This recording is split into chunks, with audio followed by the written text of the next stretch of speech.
Hallo und herzlich willkommen zurück beim Unsafe Release, euer Schweizer Formel 1 Podcast mit euren Hosts Kasel und Schubs. In der heutigen Episode ist es endlich soweit. Wir starten auch mit dem Unsafe Release in die neue Season. Wir haben sehr viele Rewinds gehabt, aber das Mal tun wir alle wichtigen News nachholen, die wir verpasst haben. Wenn ihr aber das Gefühl habt, wir haben irgendetwas noch nicht besprochen, ihr braucht noch unbedingt eine Meinung zu einem anderen Thema, dann tun es bitte in den Kommentarfeldern hinterlassen, damit wir es sehen können und darauf Bezug nehmen. Außerdem wäre ich sehr, sehr froh, wenn ihr uns liken, followen, egal wo ihr das hört, es würde uns mega helfen und uns unterstützen. Kuss geht raus und ich wünsche ganz viel Spass bei dieser Episode.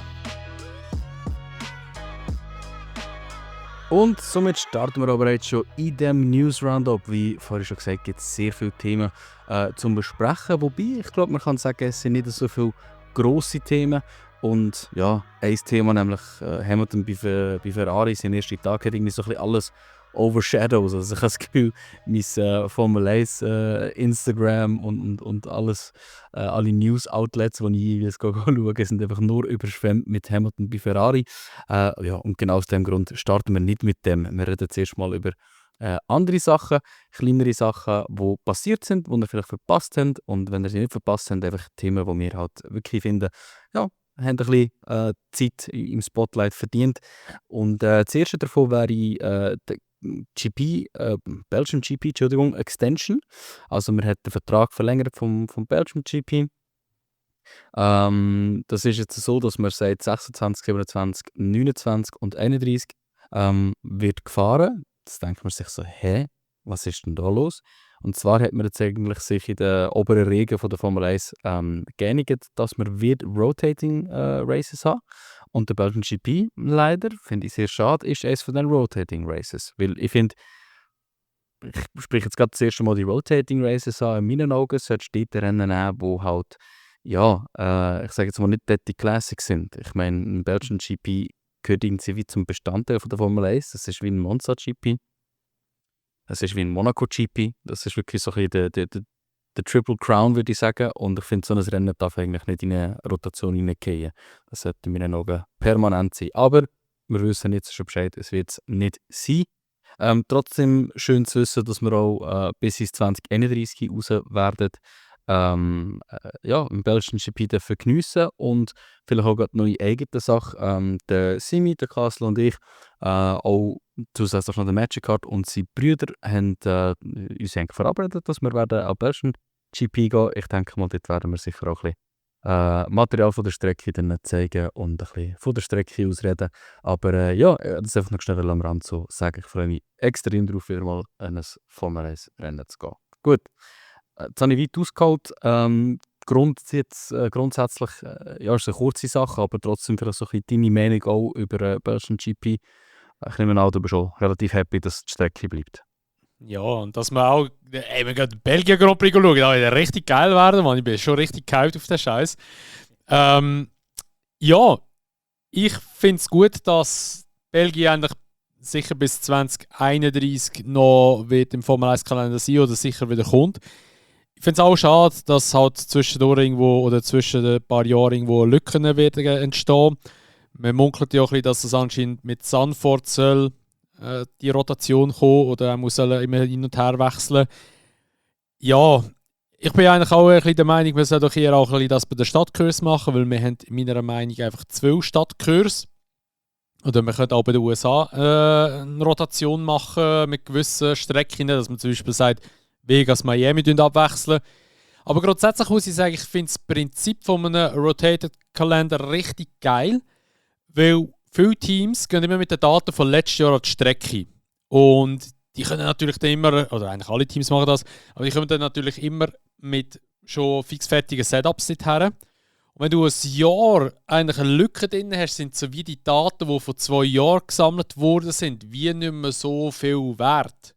Also klar, es ist irgendwo immer noch ein Ansatzpunkt, aber du hast, denke ich jetzt einmal, nicht mehr die gleiche Grundlage wie vorher oder wie sie jetzt hast. Und das finde ich eigentlich noch cool und ich bin gespannt, welches Team das am besten wird umsetzen und wie sie dann halt einfach das Training werden angehen. Also von dem her, ich finde es eigentlich nicht einmal so eine schlechte Geschichte. Jetzt klar, dass Belgien genommen hat und eben wahrscheinlich mit Zandvoort zusammen, Ist schade, aber ja, ich denke halt eben Südafrika, ja, vielleicht auch Südamerika irgendwann. Das sind ja alles auch noch so Strecken, Malaysia, wo so Anwärter sind, die wieder gerne in die Formel 1 möchten reinkommen. Und ja, du kannst halt das einfach nicht mehr anders machen, weil 24 Rennen ist die Limite, die die FIA gegeben hat oder einfach wo halt möglich ist. Und in meinen Augen sind es jetzt schon zu viele Grand Prix. Also ich wäre eigentlich immer noch richtig happy mit so 18 Rennen in einem Jahr. Aber da werden wir wahrscheinlich in den nächsten paar Jahren nicht mehr haben, außer die Formel 1 verliert komplett ihren Hype, ihren Boom und geht alles retour. Dann wäre es natürlich wieder möglich. Aber vorläufig wird das nicht der Fall sein. Und ja, wie gesagt, ich bin happy, dass Belgien sicher bleibt, weil es ist wirklich eine Traditionsstrecke und ich sehe es gerne im Fernsehen und eben jetzt auch bald, dieses Jahr im Juli live. Freue mich richtig drauf. Ja, definitiv. Vorfreude ist da. Und ja, auch eigentlich zu deinen Punkten noch ein bisschen hinzuzufügen. Also ich finde ja auch, es ist in dem Sinn nicht nur für Teams halt in dem Sinn speziell, es ist auch als Zuschauer eigentlich geil, weil du weißt nachher wirklich nicht recht, ja, weil du halt keine Daten vom Vorjahr hast du auch keinen Kommentator, der die ganze Zeit dir sagt, ja, letztes Jahr hat der Red Bull hure gut performt und das Auto ist ja noch ein bisschen gleich geblieben und die werden sicher wieder weiter vorne sein, oder? Du bist einfach so ein bisschen im Mythos und du weißt nicht recht, wie die Fights werden sein, wenn es halt mal ein Jahr ausgesetzt hat. Und definitiv, also auch in dem Sinn macht das jedes Rennen, wo halt letztes Jahr noch nicht auf dieser Strecke stattgefunden hat, wo es halt ist, zum Rennen, wo man ja, wie ein neuer Season-Start halt so ein bisschen nicht weiss, wer ist zuvorderst vorne dabei, weil ja, wir wissen es alle, ein Ferrari ist oft besser auf den schnelleren Strecken, wo wenig langsame Kurven hast und so weiter und so fort. Oder? Man weiss immer so ein bisschen über das Jahr oder über die Season hinweg eigentlich, wo die Stärken und die Schwächen sind. Und das, habe ich das Gefühl, kann das so ein bisschen noch einmal extra pinpointen, wenn man dort die Lücken hat. Und ja, wie schon gesagt, einfach schade, dass es halt so einen Classic-Track eigentlich trifft. Weil, also ich mag mich auch wirklich noch gut erinnern, in der ersten oder zweiten Season, wo wir den Podcast hier gestartet haben, haben wir sogar schon davon geredet, so ein bisschen als Vorschlag, hey, wieso gibt es eigentlich nicht Rotating Races? Das wäre eigentlich eine mega coole Variante, um halt eben so gute Strecken wie einen Hockenheimring, einen Nürburgring wieder trainiert zu bringen. Oder? Und ich Ja, finde das eben sind genau eben auch Anwärter im Fall, eben so Hockenheim genau, und so. das sind starke Anwärter, da gibt es schon viel Gerüchte drüber. Und ich finde jetzt gerade eben Amerika, wieso sollte man mehr als ein Rennen im Jahr haben? Du kannst automatisch 2 Slots freeën, wenn du das halt so rausnehmen willst. Ich verstehe, FaCe ist der Organisator von Las Vegas GP und die machen eine riesen fette Werbung mit dem und das muss sich rentieren. Also wird der wahrscheinlich schon nicht weggehen in dem Sinn, aber wieso braucht es jedes Jahr noch zusätzlich ein Miami und ein Texas GP? So, mindestens gut. die zwei könntest du rotieren. So. Aber ganz ehrlich, Kota muss bleiben. Ich finde das so eine Ja, coole Strecke. absolut. Und ich meine, dort drauf gibt es immer recht gute Battles und überholen ist möglich. Und also, wenn alle Strecken sollten gestrichen werden von Amerika oder beziehungsweise einfach eine soll bleiben, dann ist es definitiv Kota. Ja, absolut, absolut. Und dann, weißt du, ich finde auch eigentlich den Punkt von nur Strassenrennen soll rotieren, finde ich eigentlich auch eine geile Idee. Weil stell dir mal vor, die Strassenrennen, einerseits werden die sich zwar schon rentieren, andererseits werden die wirtschaftlich gesehen eigentlich immer auch einen gewissen Schaden liegen, in jeder Stadt, wo sie sind. Oder? Die Straßen werden abgestellt und es geht nur noch um Formel 1 und Restaurants müssen zumachen, weil sie zum Beispiel gerade an der Strecke sind, etc. und so weiter und so fort. Also, ich denke, für kleinere Geschäfte ist es definitiv nicht interessant, das Formel 1-Rennen vor deiner Hütte zu haben. Und in dem Sinn wäre es vielleicht auch für die Länder in dem Sinne ein kleiner Relief, wenn das nicht so wäre. Aber da sind wir jetzt wahrscheinlich ein bisschen zu weit am Ausdenken mit so Aussagen. Aber gleich, ich fände es eigentlich noch spannend. Und da könnte man zum Beispiel auch sagen, dass zum Beispiel bei den Rotating Races immer die Sprintrennen sind oder so. Keine Ahnung, einfach damit man ein bisschen mehr Consistency hat. Und da kannst du automatisch mehr Sprintrennen machen. Und alles macht einfach ein bisschen mehr Sinn. Ja, Ja, ich glaube es vor allem auch jetzt, wenn sie das erste Mal das werden machen, wird es noch nicht so optimal sein. Und ich denke, das wird sich dann über die Jahre hinein wird sich das dann verbessern. Und ich denke dann schon, dass die Stadtgröße irgendwann auch rotiert werden. Vielleicht kommt Vietnam. Ja, who knows? Eben, das ist ja auch wieder in Gespräch drin. Dort hat man so ein bisschen halb angefangen, die Strecke zu machen. Für die ganz, ganz neu in der Formel 1 sind, ja, es hat einen Vietnam Grand Prix geben. Der wäre 20, korrigiere mich, 20. Ja. wäre da dran gewesen, aber logischerweise, Covid ist passiert, wir hatten kein Geld mehr gehabt, Funding ist eingestellt worden, Strecke verkehrt. Ist es dann nicht so, dass wir alle hure excited gewesen wären für den Vietnam Grand Prix? Könnt euch gerne mal Streckenlayout anschauen, das hat nämlich nicht sehr geil ausgesehen. Ja. Aber hey, es ist wirklich, wir haben viele neue Sachen, wo bekannt worden sind über die letzten paar Wochen jetzt. Neu zum Beispiel auch werden wir zum ersten Mal endlich dürfen eine weibliche Race Engineering begrüßen. Und zwar die Laura Müller, das ist eine Deutsche. Jetzt ist es so, ich weiß nicht so viel über sie Bescheid, aber ich weiß, dass es nicht einfach ist, einfach so Race Engineer zu werden. Und sie wird im Ocon ihre Race Engineer, also sein Race Engineer werden für die 2025er Saison. Und ich finde das alle in allem sehr, sehr cool. Ich finde das sehr motivierend und ich finde, das ist die Art von, ja, nicht Integration, aber oder wir wollten die ganze Zeit Werbung machen mit der FaZe Academy und Frauen sollen die Formel 1. Und das ist in meinen Augen mehr powerful als die ganze Formel 1 Academy, wo sehr viele junge Fahrerinnen einfach zusammengewürfelt werden, damit man das ganze Grid hat.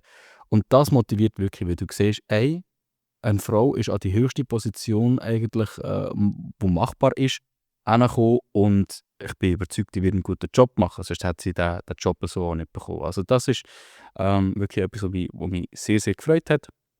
Ja, was sind so deine Meinungen, deine Inputs zum Thema Laura Müller bei Haas? Ja, ich finde es eine gute Geschichte. Ich meine, sie hat schon ein bisschen Erfahrung, also sie hat zwar nicht eine grosse Formel-1-Erfahrung, so viel ich meinte. Ich habe gelesen, sie sei überwiegend eigentlich in der WEC-Series tätig und auch in der DTM.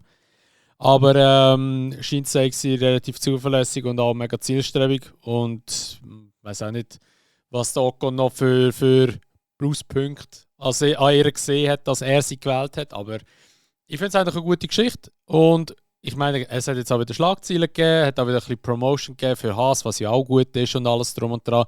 Und ja, wir werden sehen, wie sie es macht, aber ich denke, sie wird sicher auch einen guten Job machen. Ich meine, wir sehen es ja auch etwa die Mal, dass an der Kommandozentrale namens sind wir Frauen auch mehr und mehr arbeiten. Ich meine, bei Red Bull ist ja, wie heisst sie? Bei Red Bull. Anna, irgendetwas. Strategiechefin. Heißt nicht Anna, irgendetwas? Ich tue es schnell fact-checken. Aber ich meine, die ist ja auch die Strategie, die sie macht und die ist auch ein Riesentier. Also die hat das ja hure gut im Griff und alles. Ich meine, Hanna Schmidt. Hanna. Hanna Schmidt. Jetzt habe ich nicht mal gegoogelt, aber Hanna Schmidt. Genau. Also von dem her, ich finde das gut. Und eben, es ist mal etwas anderes. Und eben, ob jetzt das irgendwie noch mal ein bisschen grosse Wellen wird schlagen, dass mehr Frauen in die Formel 1 kommen, I don't know. Ich glaube, es kommen schon immer mehr auch Frauen zu dem Sport her. Und ja, es ist, also, was will man dazu sagen? Will man sagen, das ist sehr gut, Männer sollen rückläufiger sein oder nein, sollen weniger Frauen drin sein? Ich glaube, schlussendlich soll es eine gute Balance sein von beidem. Und ich denke, das soll es einfach überall geben. Ich bin mal gespannt, wie lange das geht, bis wir eigentlich mal die erste weibliche Formel-1-Fahrerin werden sehen. Volle Season, ja. Gesagt, weil es hat schon Frauen in der Formel 1 gegeben. Aber ja, ich glaube, das Wichtigste ist einfach, dass man nicht einfach eine Frau anstellt, weil sie eine Frau ist, sondern einfach, dass man die Person nimmt, die am qualifiziertesten ist. Und wenn man von den Frauen her am Schauen ist, oder klar, es gibt Frauen wie eine Sophia Flörsch, die irgendwie in die Formel 3 reingekommen ist, aber die gurken dort auf dem 20. Platz hinterher, oder? Und ich finde, wenn man Diskussionen von weiblichen Fahrern auftun, dann ist es einfach ein Abby Pulling und that's it. Das ist die einzige, die irgendwie spannend ist.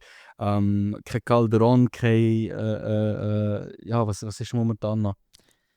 Die Academy vorgewonnen hat, die Spanierin. Genau. Die ist noch gut. Maria, irgendetwas. Einfach, ich wollte, dass wir über tätige Frauen diskutieren, oder die wirklich vorne mitfahren. Und man darf halt nicht vergessen, bei der FaZe Academy fahrst du Autos, die eigentlich vom Standard her ähnlich sind wie bei der Freca, also der Formula Renault European Championship. Und das heisst, das ist noch 1 bis 2 Schritte vor der F3. Die heißt von Marta, die Spanierin. Wie? Marta heisst Marta, nicht Maria. Ja. Marta, stimmt. Marta Garciola Lopez. Ich glaube, sie ist im Fall immer nur als Marta Garcia angepriesen worden in den Transmissions. Also ich habe sie immer nur so in Aber die ist noch und, gut gewesen. Genau, die ist wirklich super.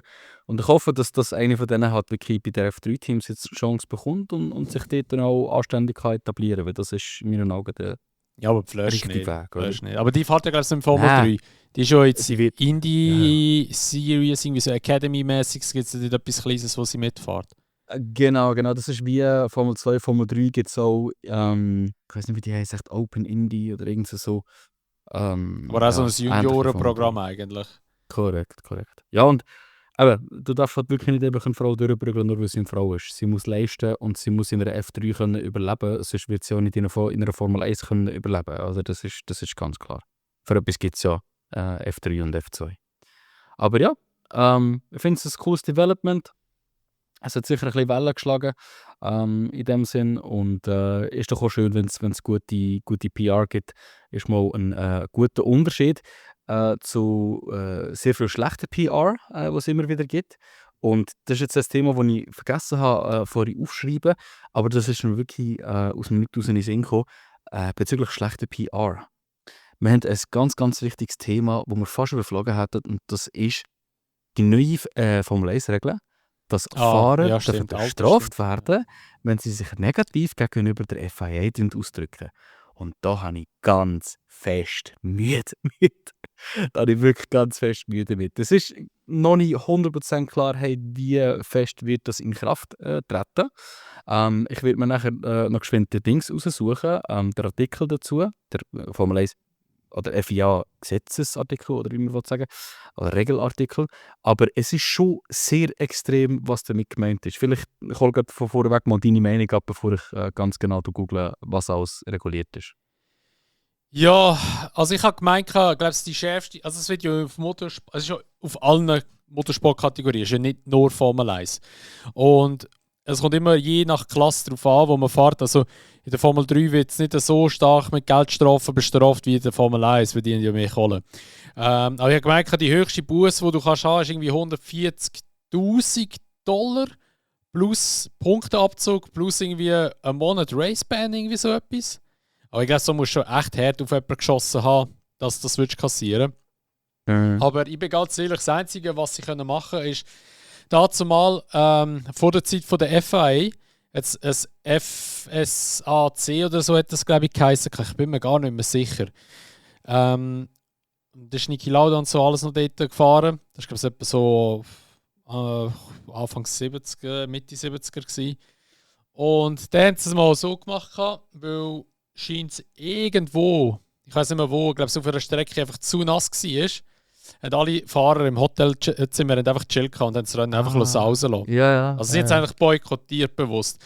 Und ganz ehrlich, das müssen sie auch machen. Die müssen einfach mal den Huren Ben Sulayem müssen sie einfach mal, also den müssen sie, wie sagt man das, wenn so ein Staatsoberhaupt vom Militär und so überrollt wird? Wie sagt man dem?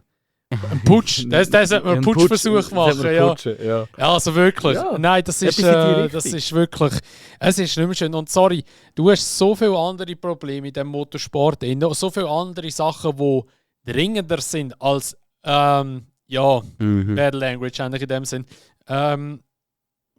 Und schlussendlich, es sind Emotionen von den Fahrern, es ist situationsbedingt und das gehört ja auch einfach dazu.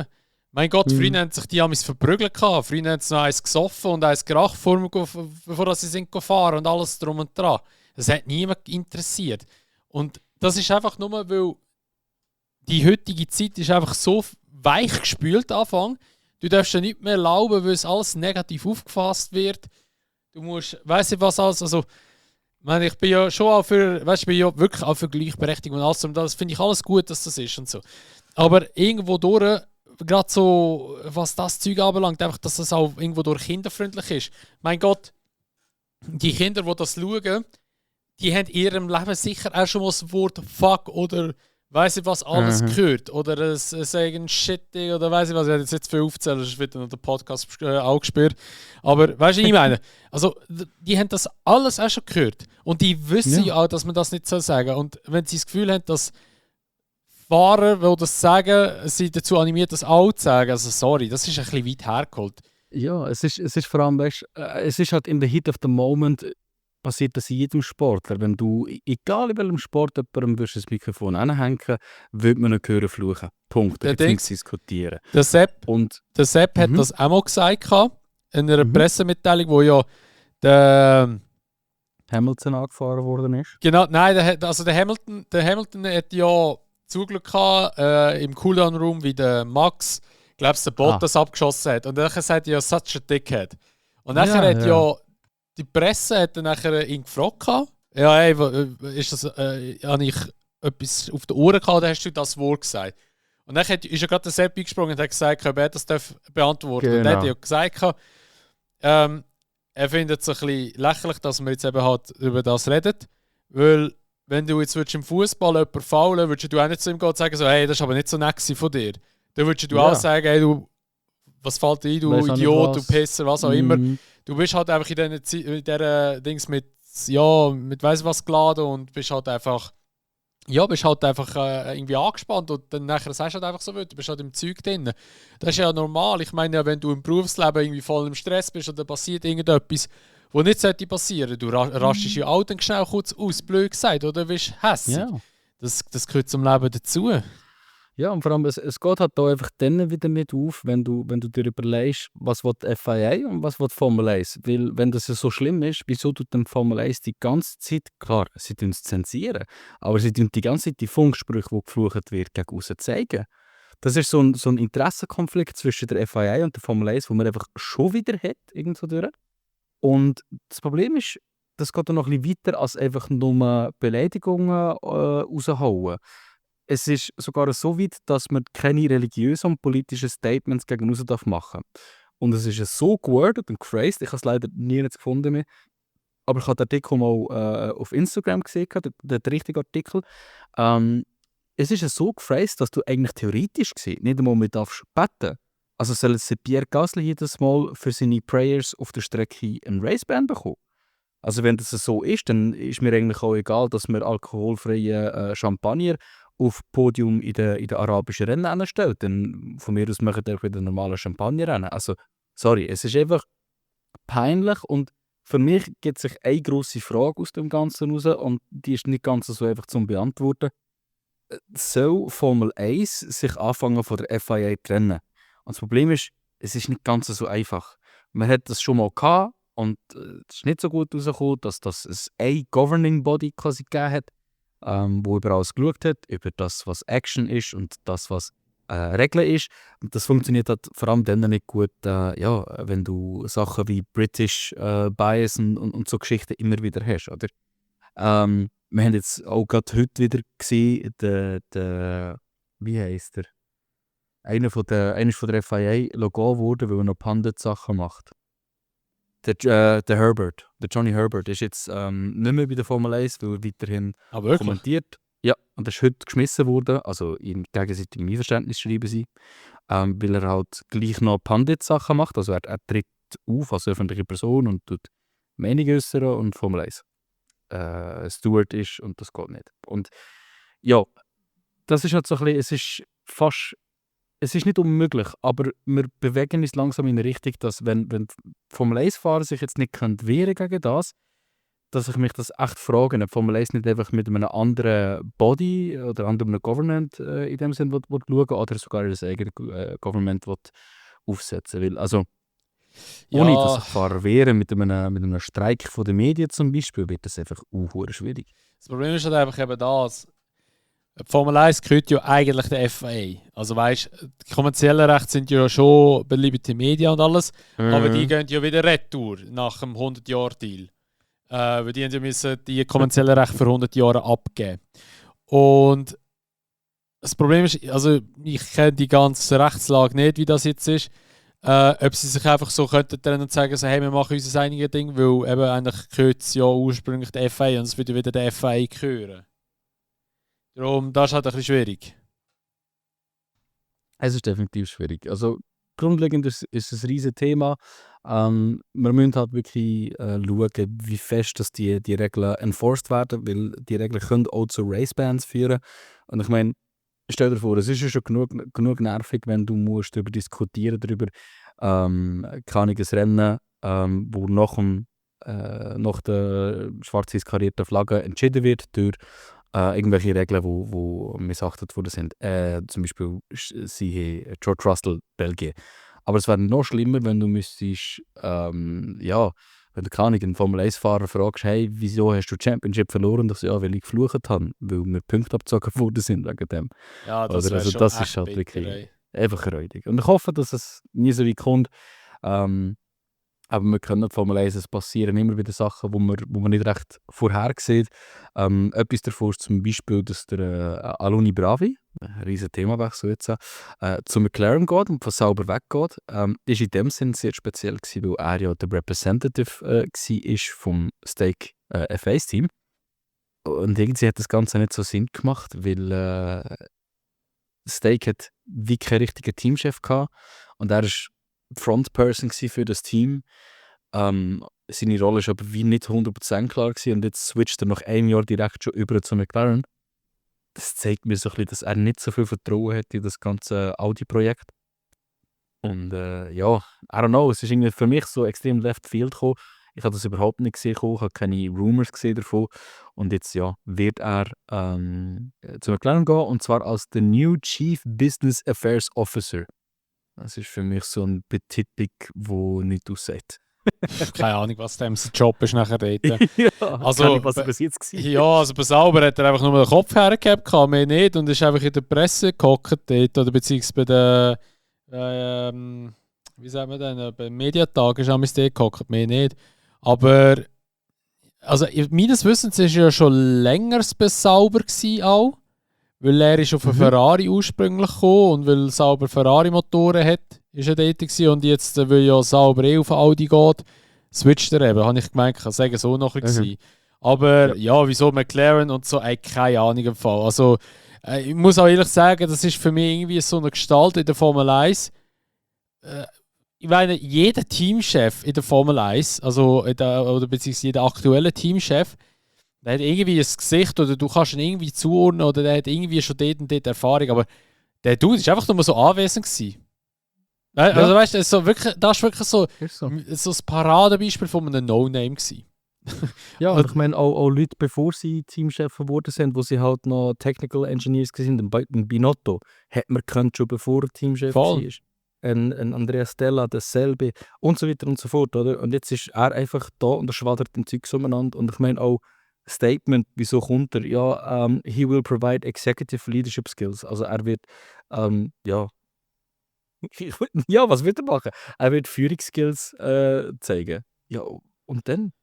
Was willst du mit dem? Keine Ahnung. Vor allem in einem Team wie McLaren, das sich eigentlich in den letzten paar Jahren aus der Scheiße rausgeholt hat, wo einen sehr guten Teamchef hat. Also ich weiß nicht, ob die dort wirklich noch Unterstützung brauchen. Ja. Wenn es jetzt wieder ein Bach runtergeht, wissen wir wieso. Schlechtes Management. Dann ist er dann definitiv weggeholfen. Ja. Ich weiß auch nicht. Also, ich kann mir nur vorstellen, dass er mit dem Andrea Stella vielleicht dicke ist, weil die ja beide bei Ferrari waren. Möglich. Das würde in meinen Augen Sinn machen. Aber das ist so ein Move, der zwar irgend so durch grosse Implikationen hat, aber irgendwie wegen ihm als Person doch nicht so. Ja. Ich denke, es ist gleich noch spannend, dass man das schnell bespricht. Ein Wechsel, der jetzt auch wieder offiziell ist. Ich weiss, es ist ein Thema, das ihr sicher alle schon gelesen habt, aber der Bottas geht definitiv zurück zu Mercedes als Reservefahrer. Und da hast du, bevor wir angefangen haben aufzunehmen, noch etwas anderes Spannendes darüber gehört. Genau, also 2 Sachen sogar. Einerseits, wir fangen jetzt mit dem an. Du hast ja das sicher auch schon mitbekommen, oder? Also ja, sicher hast du mitbekommen. Er hat ja immer so das What's Next hat ja immer gebracht. Yes. Also ich habe gemerkt, by the way, das haben wir im letzten Podcast, gut, das war der Bingo-Podcast, haben wir es auch angesprochen. Ich weiß es aber nicht mehr. Anyway, jedenfalls, das What's Next ist ja eigentlich gekommen mit dem Bekanntgabe, dass er Sauber muss verlassen. Und das ist ja irgendwie, meinte ich, September, Oktober gewesen. Etwa. Roundabout, ich bin mir nicht ganz sicher. Und ja, er hat ja immer so das What's Next und ist immer da dieses und jenes gekommen, so hat er richtig so Sidequests die ganze Zeit gemacht eigentlich auf Instagram und so oder Social Media. Hat sich sogar auf Oberschenkel What's Next tätowiert. Hat ja sogar ich weiß nicht mehr für welchen Grand Prix das war. Das habe ich glaube ich das letzte Mal schon gesagt, aber ich sage es jetzt nochmal, da hat er ja einen Bulli gemacht, wo auch drauf steht What's Next. Und das ist ja ein Non-Profit-Bulli, beziehungsweise alles Geld, das eingenommen wurde, ist ja gespendet worden an Leute, die auf tragische Art und Weise ihren Job verloren haben. Und das kommt ausgerechnet von ihm. Und gewusst wie. ja, ich sowieso lachen. Das ist richtig einfach, nice. Das ist so ein richtiger Bottas-Move wieder. Weißt? Ja. Und scheint ist wirklich das What's Next ist wirklich hat er gemacht zum promoten, dass er wieder zum Mercedes geht, weil er von Anfang an gewusst hat, er geht wieder zum Mercedes. Das war alles ein riesen Promo-Move gewesen. Weil jetzt hat er wieder aufgehört mit dem eigentlich, weißt du? So, da habe ich einfach gedacht, so, Alter, der Typ, Mann. Weißt du, dass der alles so macht nebenbei, er ist ein geiler Sieg. Also ich finde für das richtig. Ja, er ist wie so ein bisschen, weißt du, andere Fahrer wie im Colapinto, die haben viel Cash oder bringen viel Cash rein, weil sie halt das ganze Land hinter sich haben. Bei Bottas ist das nicht so. Der Bottas bringt einfach viel Geld rein, weil er einfach so ein geiler Sieg ist.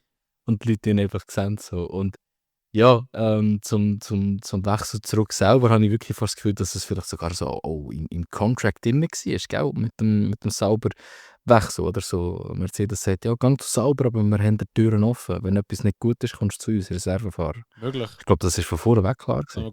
Kann man gut vorstellen. Und er ist ja bei Mercedes, hat sich ja immer sehr wohl gefühlt und ist immer gut aufgehoben gewesen. Darum finde ich gut, dass er wieder zu Mercedes geht, definitiv. Der Mick hat dafür seinen Platz jetzt verloren, ist jetzt immer noch 100% in der WEC Series drin.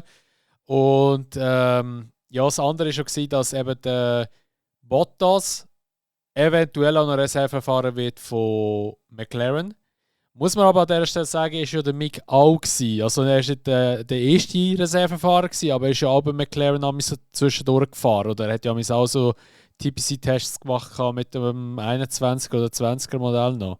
Also von dem her, das hat es auch schon gegeben, dass eben halt Mercedes einfach ihre Reservefahrer auch noch an Kundenteams weitergibt eigentlich von ihren Engines dann.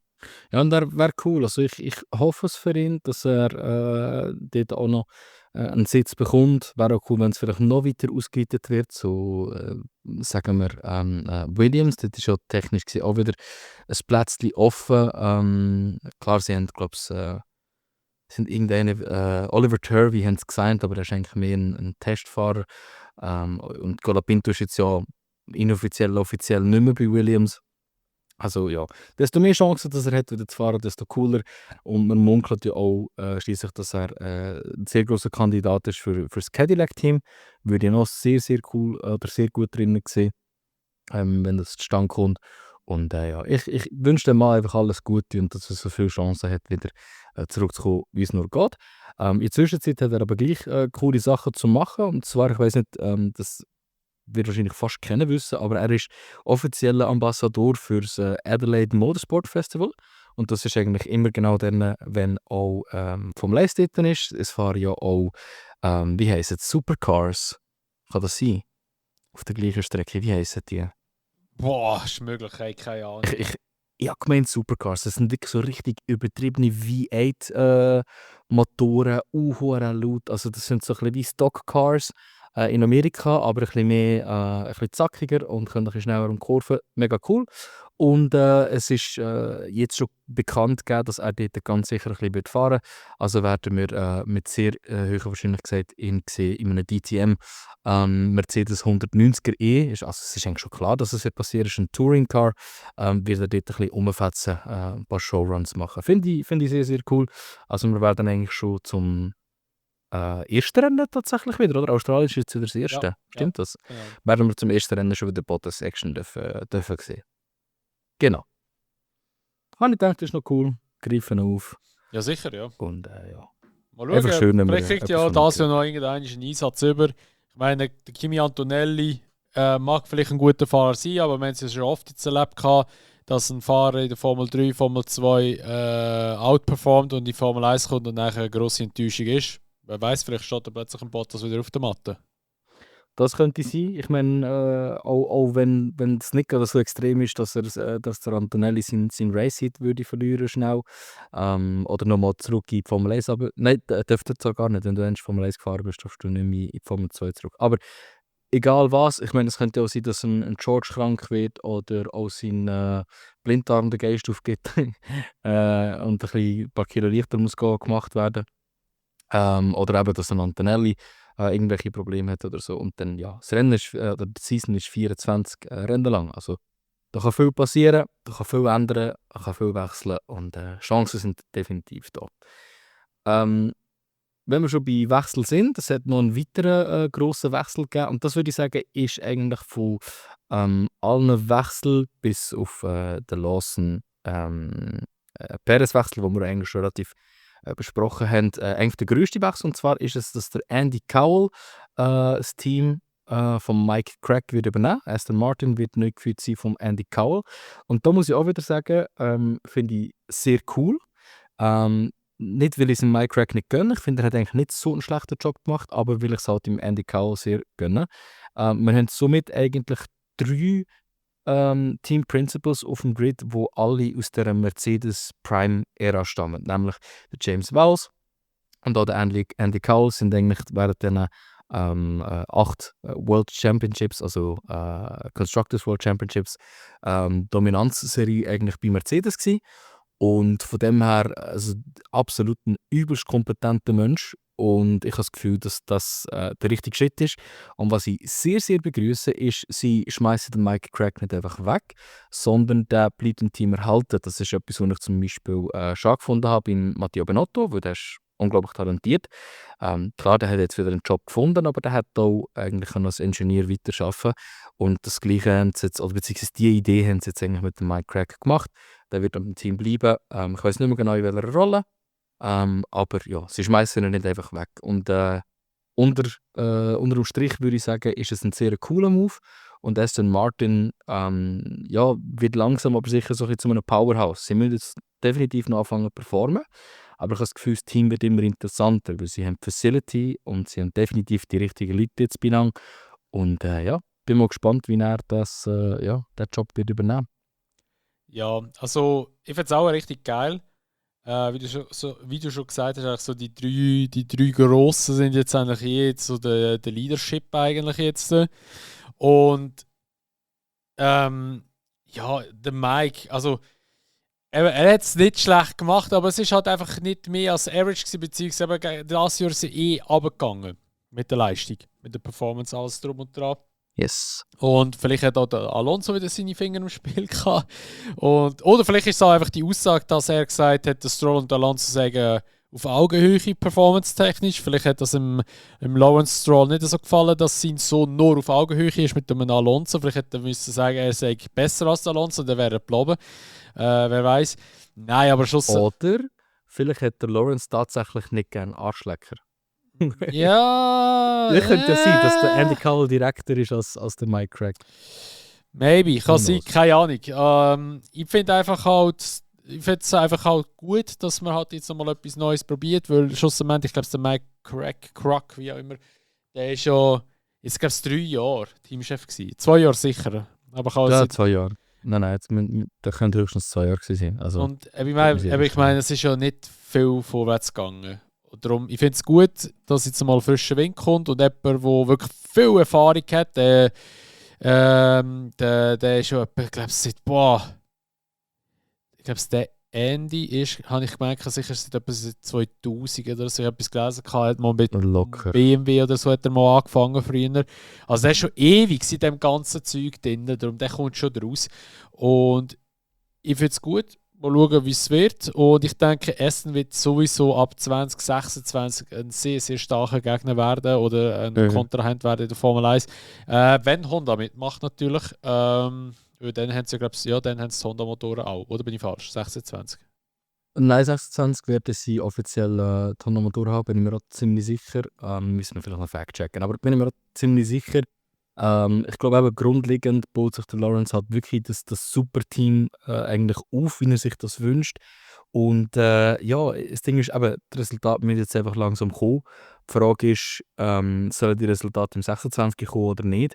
Und jetzt ist es halt so ein bisschen speziell. Also Aston hat gleich mal die besten Facilities, sie haben unglaublich gute Leute und ich sage jetzt mal, es besteht eine Chance und es hat sehr viele Rumors gegeben jetzt noch, nicht zuletzt wegen dem Wechsel vom Andy Cowell, dass anscheinend ein riesen Offer, und das stimmt sicher nicht, anscheinend 1 Milliarde haben wir geboten, um den Verstappen ins Boot zu holen. Verstappen. Der Verstappen, Alter. Da hat wahrscheinlich einfach irgendjemand gedacht, was für eine Zahl denkst du, dass ja, 1 Milliarde, ja, 1 Milliarde klingt gut, oder? Die mir 1 Milliarde sagen. Also, klingt für mich nicht realistisch. Wahrscheinlich wird das Team dann auch wieder abstreiten, aber ich meine, wenn wir endlich einmal einen Stroll Junior würde aus dem Team schießen, dann wäre, glaube ich, der Verstappen ein ganz guter Ersatz und auch eine ganz gute Ausrede, ihn endlich mal aus dem Team rauszuschießen. Plus, wir hätten Alonso mit Verstappen, wäre sehr, sehr geil. Ist sehr weit hergeholt, aber es ist trotzdem ein Gerücht, das ich kurz anhauen wollte. Da haben wir aber nur ein Problem. Wird der Honda-Motor genug gut sein? Weil, so wie du vor dem Podcast hast angefangen zu erzählen, sind die ein bisschen am Schwitzen. Genau, also zu dem Gerücht noch, by the way, mit Verstappen zu essen, das wird nicht stattfinden. Das ist meine Meinung. Also ich ganz ehrlich, schau, ich sehe es so, bevor wir zum Honda-Motor kommen.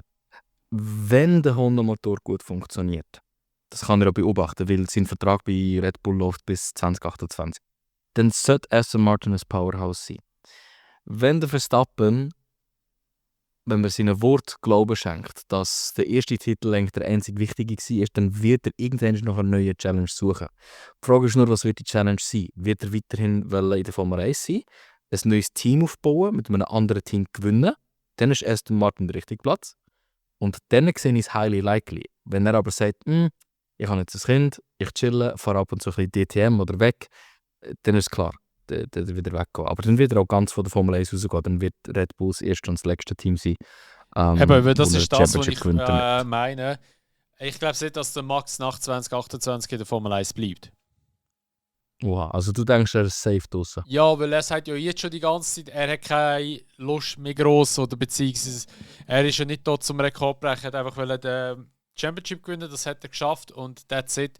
Und ich glaube nicht, dass er noch gross da lang rumtrödeln und ich weiß nicht, ob er gross Ansporn hat. Ich glaube es einfach mehr, dass er Interesse hat an anderen Motorsportklassen, eben so GT3-mäßig oder eben so Wax Series wäre etwas für ihn noch. Ja, definitiv. Und vor allem, er hat ja auch sein eigenes Team. Ich glaube, es heißt einfach nur Verstappen, wenn es mich nicht täuscht. Von dem her, oder Verstappen Motorsport, bin mir nicht ganz sicher.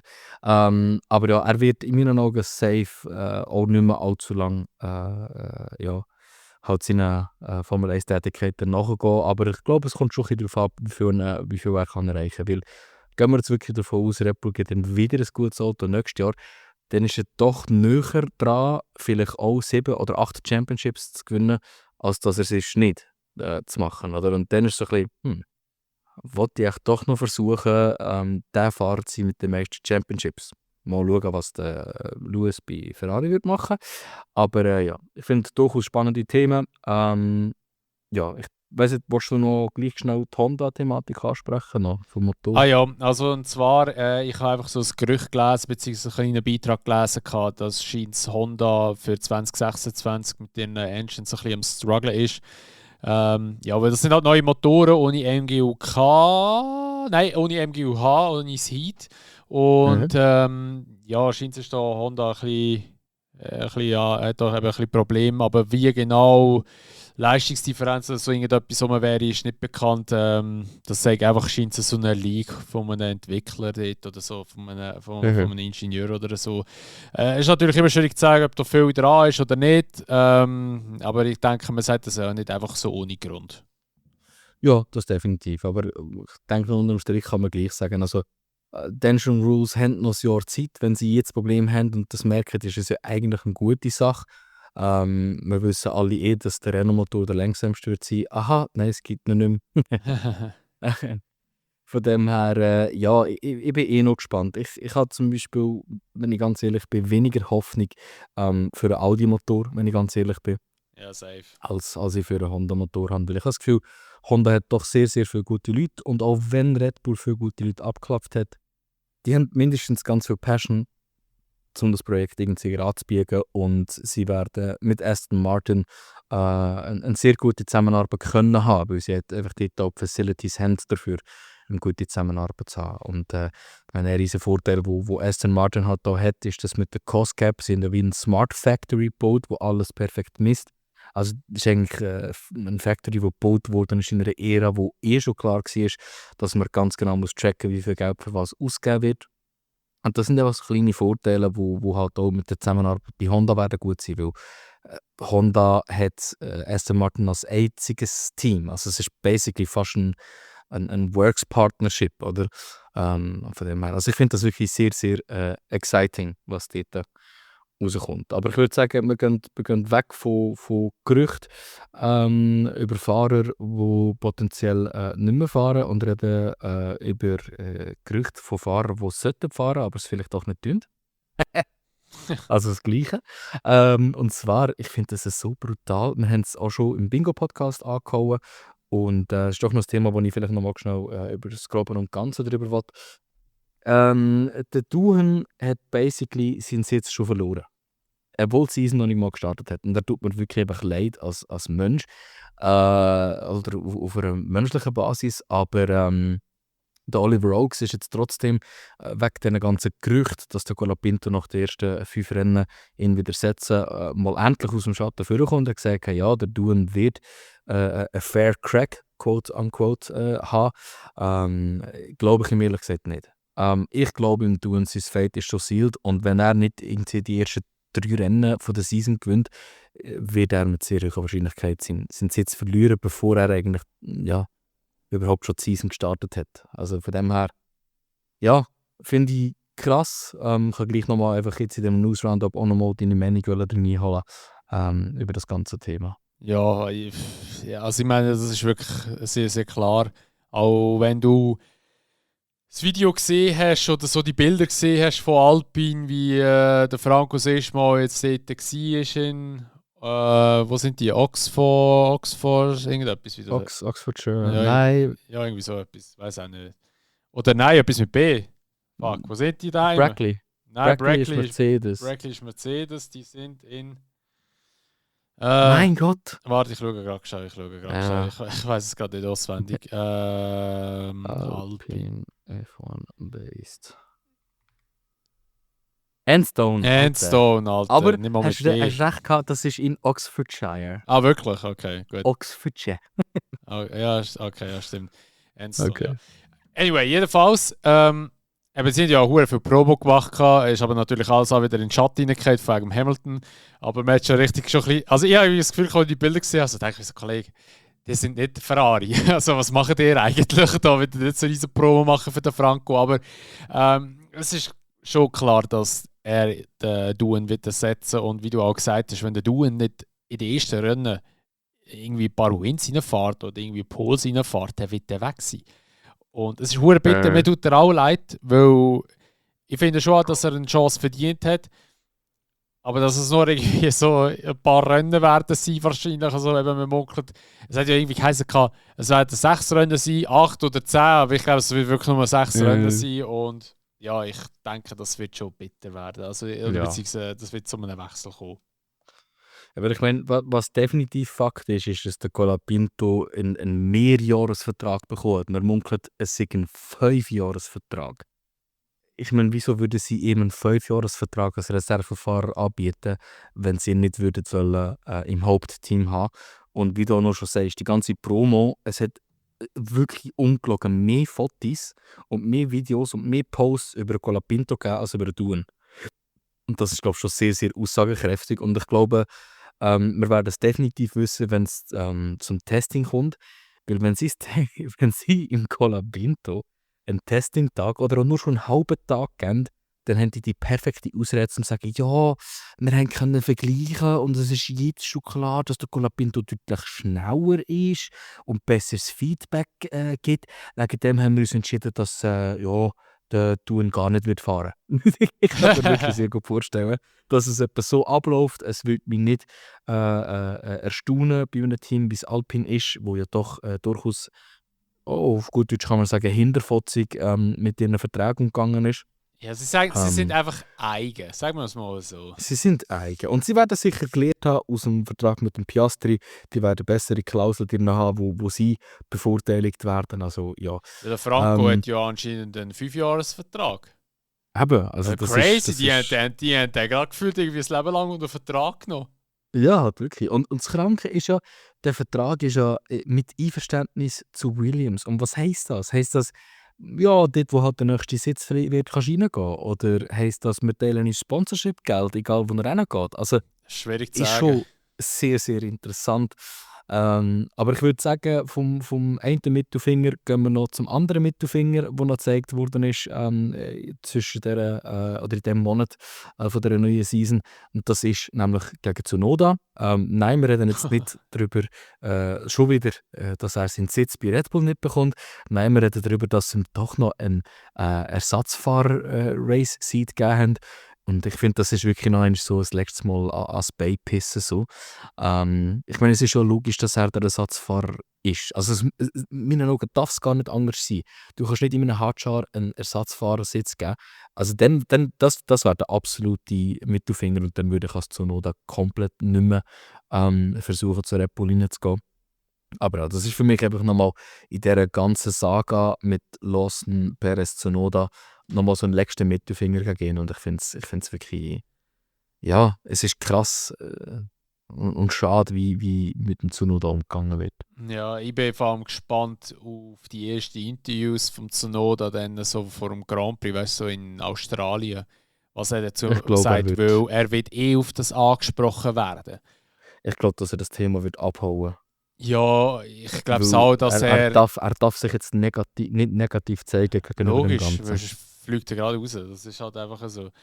Aber ich finde es halt auch schade, weil eben, er ist jetzt so lang, also 4 Jahre, ja, ist schon lang eigentlich. Also bis er mal 4 Jahre in der Formel 1. Und Latifi hat das nicht geschafft unter Mazepin, weißt du? Aber gut, das sind jetzt vielleicht gerade ein bisschen schlechte Vergleiche gewesen. Aber er ist immerhin doch wirklich einer, wo man auch seinen Progress gesehen hat in den letzten paar Jahren. Also es ist jetzt so, dass er immer auf dem gleichen Niveau gefahren ist. Ich würde sagen, der Tsunoda, den wir jetzt letztes Jahr gesehen haben, ist definitiv besser als der, den wir 2021 gesehen haben. Mhm. Und für mich ist halt einfach dann die Frage, wieso umgehst du ihn so? Ich meine, der Helmut Marko hat ja zwar schon gesagt, ja, seine Sprache oder wie er geredet hat am Funk, also das hat sich schon gebessert, aber es ist noch nicht so optimal, wie sie sich vorstellen. Plus er hat hier und da dumme Fehler gemacht.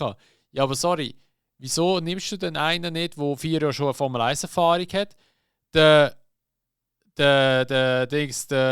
Lawson, genau, danke, eigentlich wirklich jedes Wochenende outperformt hat. Und ja, schlussendlich wirklich den Speed hätte. Klar, er wird nicht einen Verstappen können schlagen. Außer der Verstappen hat einen schlechten Tag oder einen Fehler am Auto. Ein Verstappen hätte auch einen Ricciardo nicht können schlagen. Und weiss ich was. Also gegen Verstappen kannst du dich im gleichen Auto wahrscheinlich einfach nicht messen, weil er einfach immer besser wird sein.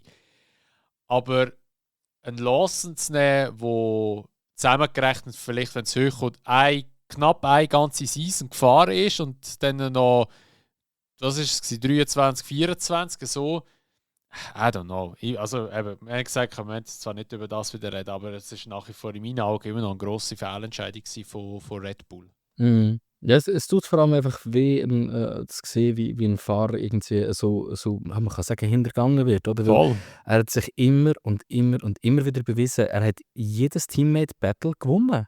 Ja. Gegen den Ricciardo, gegen den Tsunoda. Der einzige Teammate-Battle, den er nicht gewonnen hat, ist gegen den Gasly. Und der Gasly ist underrated as von Red Bull. Ja, plus der Gasly ist ja seit 2017 in der Formel 1, oder ja, 17. Und ich meine, der ist ja, wo der Dings gekommen ist er ja schon 4 Jahre in der Formel 1 gewesen. Also weißt du, wo der Tsunoda kam, ist er schon 4 Jahre in der Formel 1 gewesen.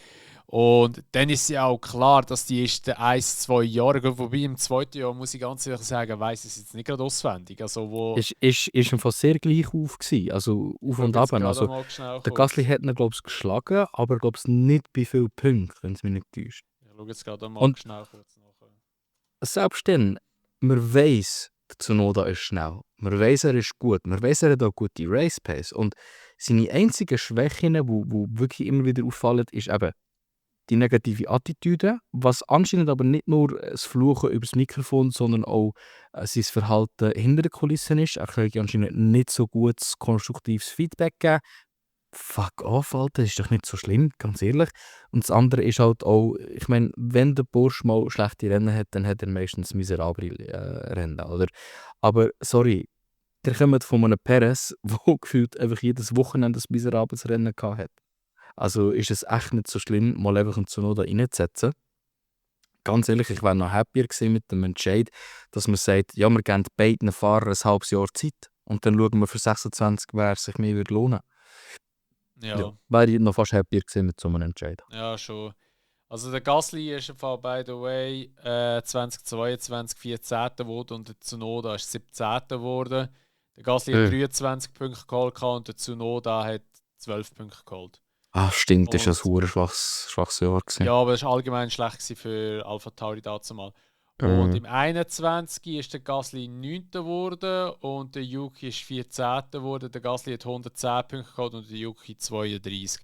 Aber dort hat er auch viele DNFs gemacht, der Yuki. Dort hat ja hier und da wirklich mal den Fahrer an die Wand gesetzt. Aber sein bestes Ergebnis, habe ich gemeint, ist Abu Dhabi gewesen. Dort hat er nämlich 12 Punkte gehabt und das ist Platz 4.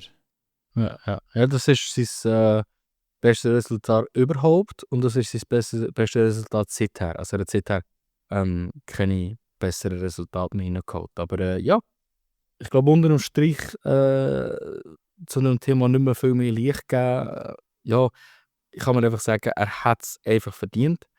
Und versteht uns nicht falsch, wir gönnen es beide im Liam Lawson sehr. Ist ein mega cooler Werdegang und ist ein cooler Typ und er hat sich die Chance schon auch verdient. So ist es nicht. Aber der Tsunoda hat es einfach nochmal ein bisschen mehr verdient. Und es ist einfach so ein Messer in den Rücken, wo einfach schade ist. Aber ja. Wir haben noch das Thema zum Abschluss. Das Thema, wo eigentlich die ganze Formel 1 Medien aufgefressen hat. Und ich muss auch wirklich sagen, zu guter Recht. Weil es ist ein 7-facher Weltmeister, der zum erfolgreichsten Team in der Formel 1 Geschichte geht. Also man kann sogar sagen, der erfolgreichste Fahrer von der Formel 1 Geschichte, wenn man alle Stats anschaut, geht zum erfolgreichsten Team. Und es ist eigentlich nur um das gegangen, die letzten, ich würde sagen 2, vielleicht sogar 3 Wochen. Und da gibt es relativ viele Themen zum Besprechen. Etwas vorab, was ich cool gefunden habe, ich dachte, das wollte ich schnell erwähnen, ist aber nicht unbedingt wichtig oder nicht unbedingt sehr relevant wegen seinem Debüt bei Ferrari. Aber die Angela Cullen, seine Personal Trainerin, kommt wieder zurück.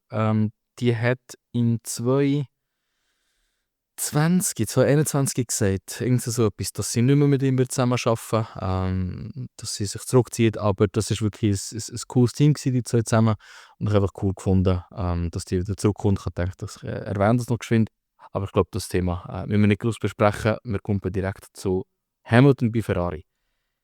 Du hast viele Sachen gesehen, es sind viele coole Sachen, was brennt dir auf der Zunge, wenn es um Hamilton Ferrari geht? Ja, dass er den 9. WM-Titel holt mit Ferrari. Ich meine 8, sorry. Hoppla. Ja, ich habe den Spruch noch nicht gebracht jetzt in dieser Episode, sorry. Nein, aber ganz... Können wir ein Bingo wieder abholen? Nein, also ich finde... Ich glaube, der ist das gewesen. Ja, der habe ich eine Sprachnachricht geschickt, wo das erste Bild mit ihm zusammen im roten Overall veröffentlicht wurde. Habe ich gesagt, irgendwie sieht es weird aus. Aber irgendwie jetzt im Auto und so die anderen Bilder, du hast sicher das gesehen, wo er zusammen mit dem Leclerc zusammen so das Fotoshooting hatte, das Video. Also man muss aber auch ganz ehrlich sagen, Ferrari ist richtig am Kochen, was Promo angeht. Also das ist ja abartig. Jeden Tag kommt irgendetwas. Und es steht ihm schon. Also jetzt inzwischen würde ich sagen, es steht ihm schon und ich bin schon hure gehypt. Also es hat mich schon noch einmal mehr Vorfreude vergrößert, sage ich jetzt mal, auf die Saison mit ihm zusammen bei Ferrari. Und ich freue mich ganz klar auf den ersten Win mit Ferrari. Also ich hoffe, es wird klappen dieses Jahr. Man weiß es natürlich nie, wo Ferrari wird stehen. Aber so wie man es halt so ein bisschen hört, so wird Ferrari schon echt richtig stark sein dieses Jahr.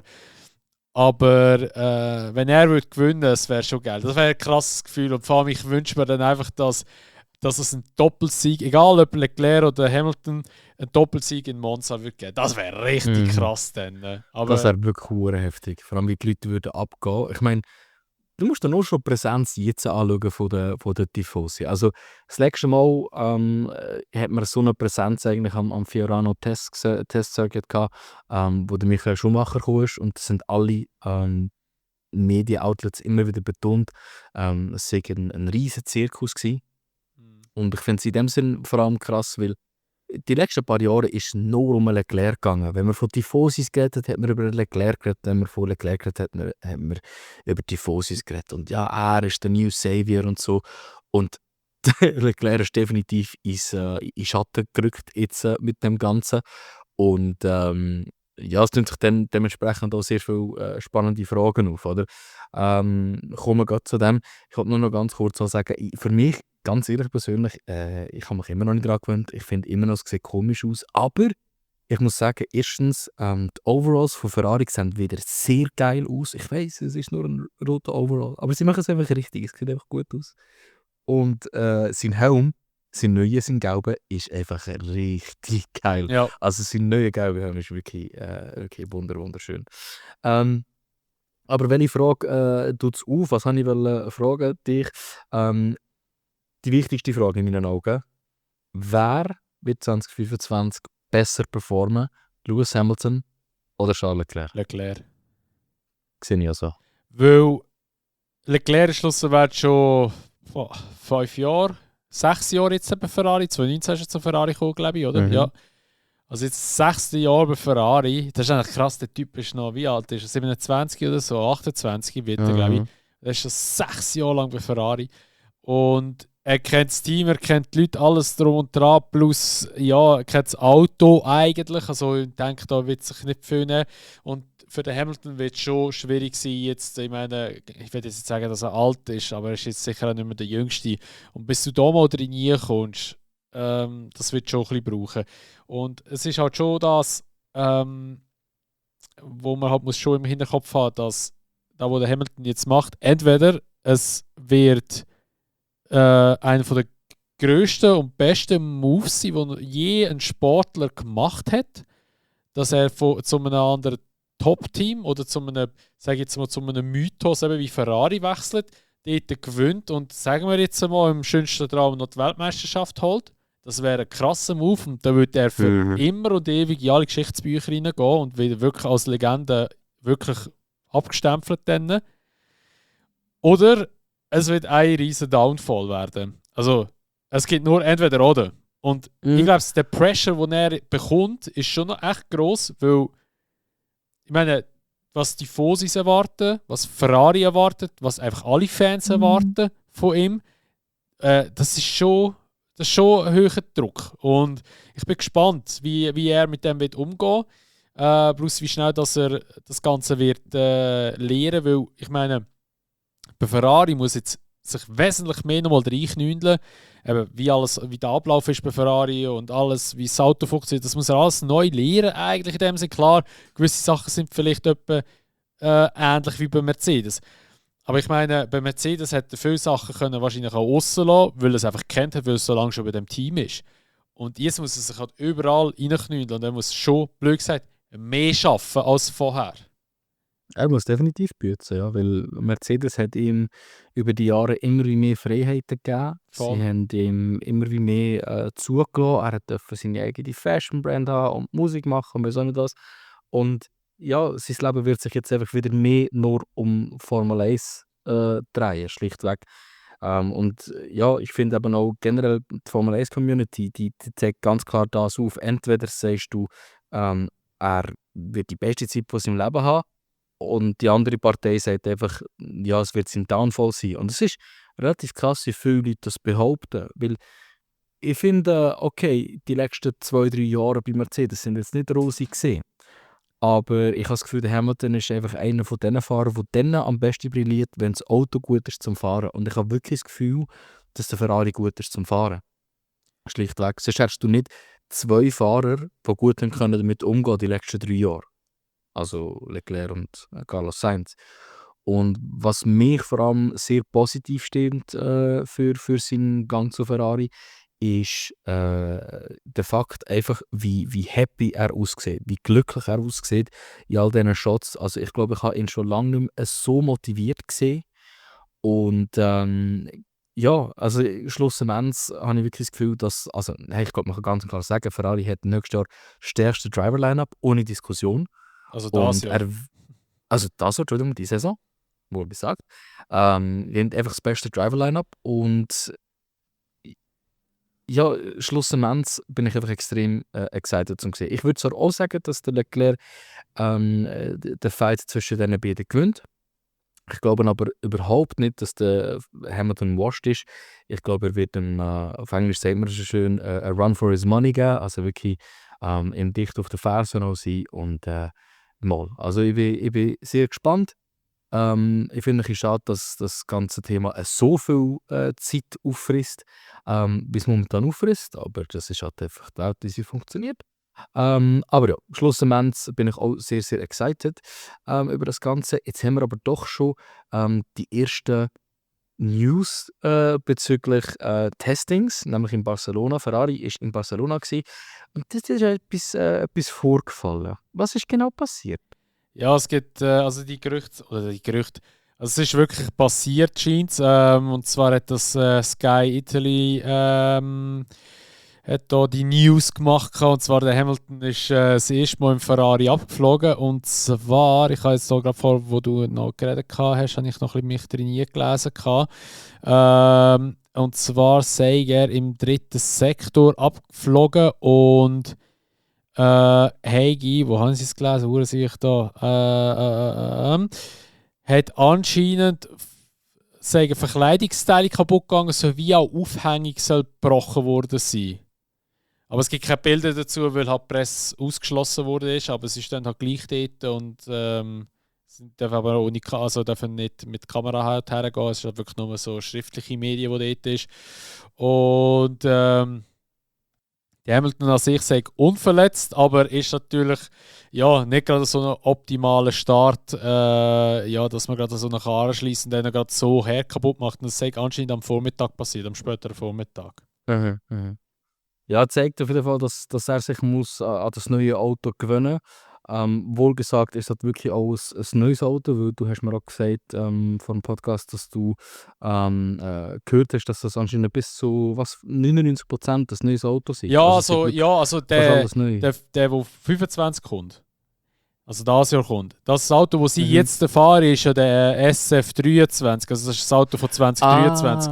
Das ist okay. ja, Nein, ich habe gemerkt, dass sei schon der 24, was sie fahren. nein, das, es ist ja TPC-Test und die Autos dürfen nicht jünger sein als 2 Jahre. True. Und der 23er, den fahren sie jetzt um.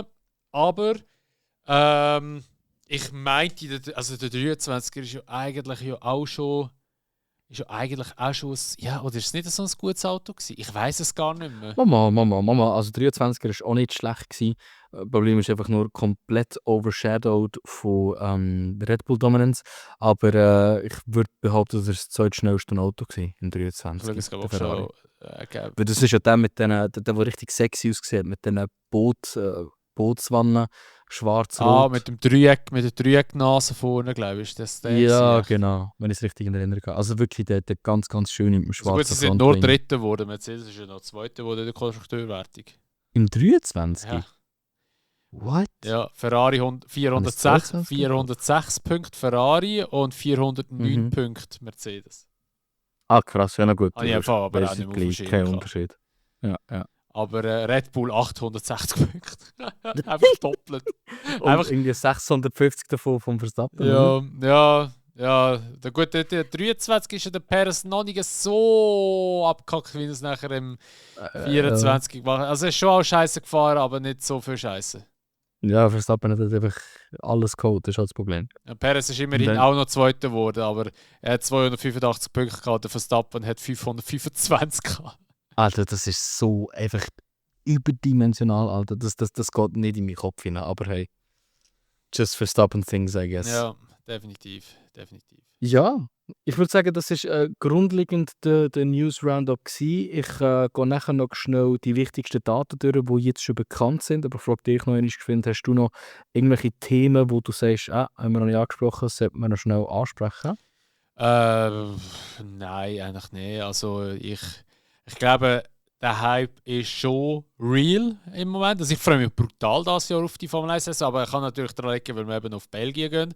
Aber ich freue mich auch schon einfach darauf, wegen dem Hamilton und Ferrari. Weil es gibt halt einfach auch frischen Wind. Wir haben 5 neue Rookies plus der Stroll. Also das ist zum Crashen programmiert alles.